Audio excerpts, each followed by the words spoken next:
Сәлем достар, қызықты фактілер арнасына жазылуды ұмытпаңыздар.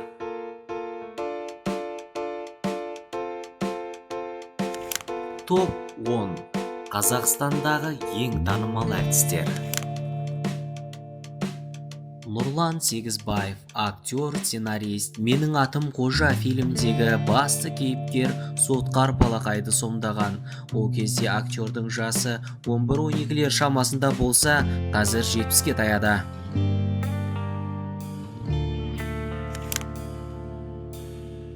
Баян Есентаева, өз тегін Баян Мақсатқызы деп өзгерткен белгілі продюсер.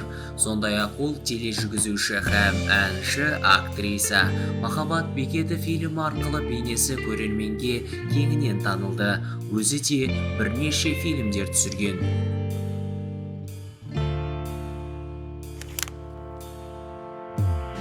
Асанәлі Әшімов, актер, театр және кино режиссері, сценарист, театр педагогы, Қазақстан Республикасының халық әртісі.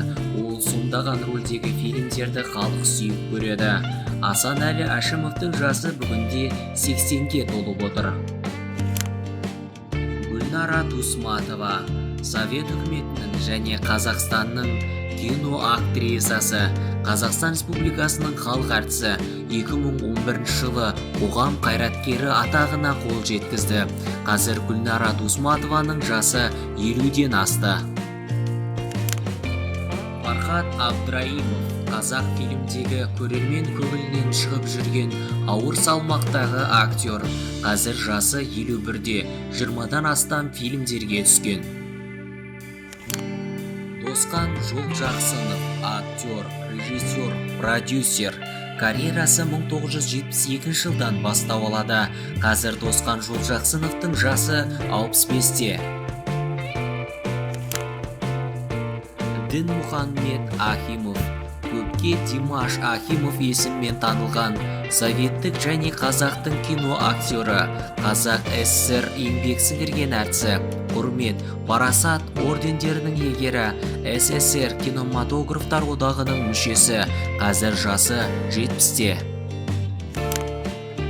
Владимир Толоконников, Совет және Қазақстанның еңбек сіңірген актері. Иттің жүрегі фильмдегі полиграф Шакиров есіммен кеңінен танылған. Бақытжан Әлпейісов, кино және театр актері. 11 фильмге түскен. Ең алғашқысы Алдар көсе фильмі болса, соңғысы Құстар әні. Жанна Қуанышева, Қазақ СССР-ның еңбек сіңірген актрисасы, СССР кинематографтар одағының мүшесі, бірқатар номинациялардың иегері, Перекрестік, Саранча фильмдерімен кеңінен танылған тұлға. Әлі де талай қызықтың куәсі болғыңыз келсе, арнамызға жазылыңыз.